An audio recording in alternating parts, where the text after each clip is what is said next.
Hey there, neighbor. So, I told myself that I wasn't going to do a Tex Murphy testimonial. I mean, I've already done 4 videos on the Tex Murphy series already, and I've got another video planned for once the Kickstarter launches, which is going to be legendary, by the way. So, isn't all of that enough? 5 videos over an hour total footage, many more hours and days of time and effort put in to get them made. And yet, I watch the testimonials and I hear my fellow fans talk about their love for the greatest video game private eye ever. And I can't help but want to throw my hat into the ring as well. Although I don't know what else I can say. I guess we're going to find out. I was 16, I think, when I first saw the Pandora Directive in the store. And I remember seeing it on the shelf. It grabbed my eye because it had that blue box with the red lettering on top, reddish orange, and I remember seeing it and looking at the box and thinking, my God, that is the most generic cover ever. Think about it. It's got a woman's eyes and a guy holding a gun, and then at the bottom in big letters the word secret. It's like every film noir cover ever made for books or movies or what have you. And I just remember thinking, that's so silly. But in their defense, it did get me to pick up the box. And I turned it over, and I saw the guy looking like he's trying to push me off the cliff, which was director Adrian Carr actually doing the director thing, which I've never completely understood. And I saw Kevin McCarthy. Now, when I was 16, I was a huge Weird Al Yankovic fan. Still am. But I saw and I loved his movie UHF. And Kevin McCarthy was in that movie. And I remember thinking, well, if he was in that and he's in this, well, this has got to be pretty sweet, right? But that wasn't what clinched it. What clinched it was, I think, at somewhere on the box, it said that the game had 6 compact discs. 6 discs. Now, at the time, there was this mindset, and I don't know if this was in the gaming community or if it was just me, but I had this belief that more discs meant more better game. And, I mean, at the time, the most I'd ever heard of was 4. Although other games would eventually top that, like Phantasmagoria has 7, and Black Dahlia has 8. But Pandora Directive 6 was the most I had ever heard of in a game, and I was like, dude. So, I take it home, and I pop the disc in, and I get the game installed. And I play the game, and the intro starts. And almost immediately, I'm hooked. And you know why? It's because of the performances of Kevin McCarthy, Chris Jones, and Suzanne Barnes, who are the first, real, characters you get a feel for, who stick around for a while in that intro. And they just did such a great job, all 3 of them, and the director Adrian Carr, of course. But I mean, I was in, between Tex and Chelsea's relationship, at the very beginning, with Chris Jones and Suzanne Barnes, sort of awkwardly talking to each other. You can tell that there's an attraction, but they can't quite get it together. And then later on, with Kevin McCarthy, with his scene setting up the major mystery that you're going to spend the rest of the game solving. And I just knew, before I'd even played the game, I mean, I was just watching the intro, I hadn't played any of the game, I knew that I wanted to see this one through to the end. And I did. And I absolutely loved it. I mean, here was the thing that people had been talking about for years. Do you remember the Tom Hanks movie Big? At the end, he pitches an actual like interactive book, like a storybook that actually changes based on decisions you make, and this was it. I mean, this was literally it.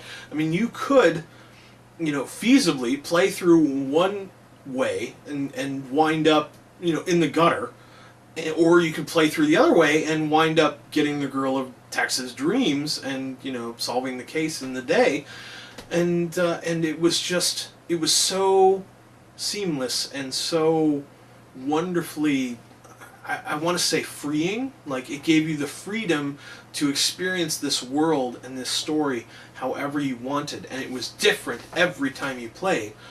I mean, it couldn't help but be. I mean, you make so many different choices, and I absolutely adored it. Even though I did think it was a bit too hard to get like the best possible path through the game, but that's neither here nor there.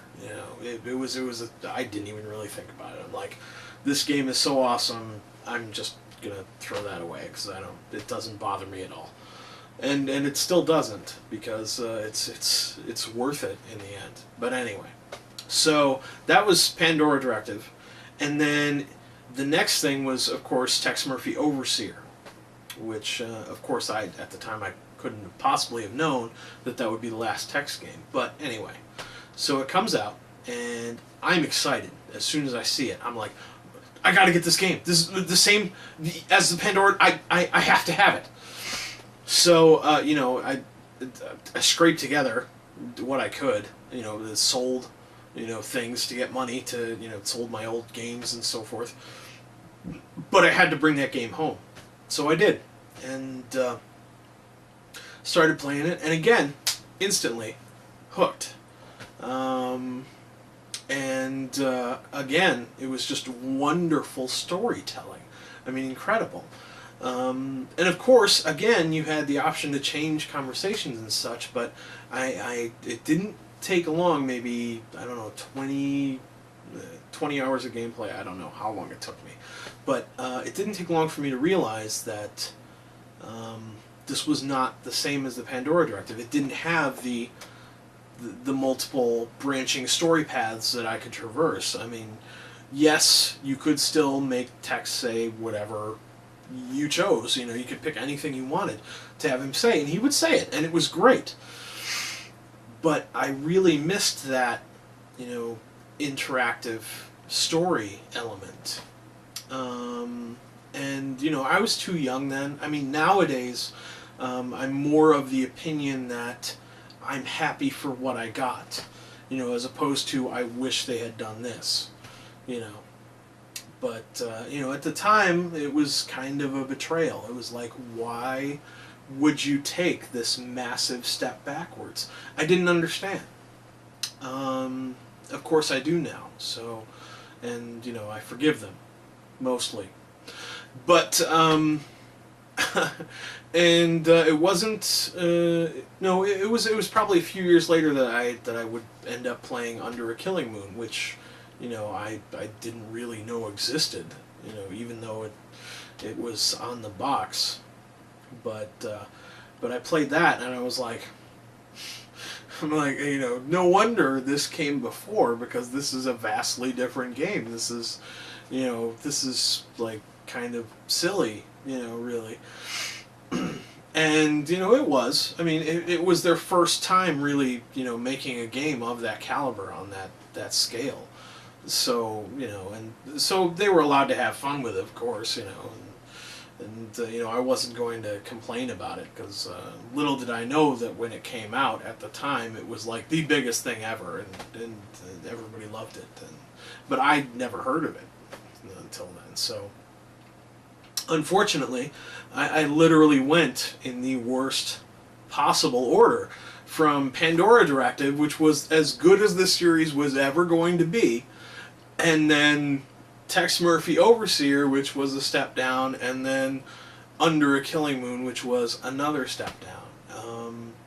But I wasn't so much disappointed as I wanted more, because not only was the interactive storytelling one of the best things I'd ever experienced in a video game at the time, but the world was just so full of these interesting people and this interesting culture, and they really built this new San Francisco, from the ground up, and made it this place that, well, you may not want to live there, but it sure would be fun to visit, wouldn't it? And they did it through such phenomenal storytelling. I mean, these are some of the greatest memories I have of gaming. Partially because of the interactive nature of it, but also because the stories were just that good. And I want to see another one. I really do. And I am so excited that they are finally doing something about it. And I, in my perhaps limited way, am doing what I can to help out. I'm just afraid it won't be enough. But I guess we'll see. Anyway, while I'm going to wait for the Tex Murphy Kickstarter to kick off, and the Tex Murphy game to get made, hopefully within the same year, I'm going to go make some more gaming memories. But thank you to everybody who participated in the making of the Tex Murphy games for some of my favorite gaming memories.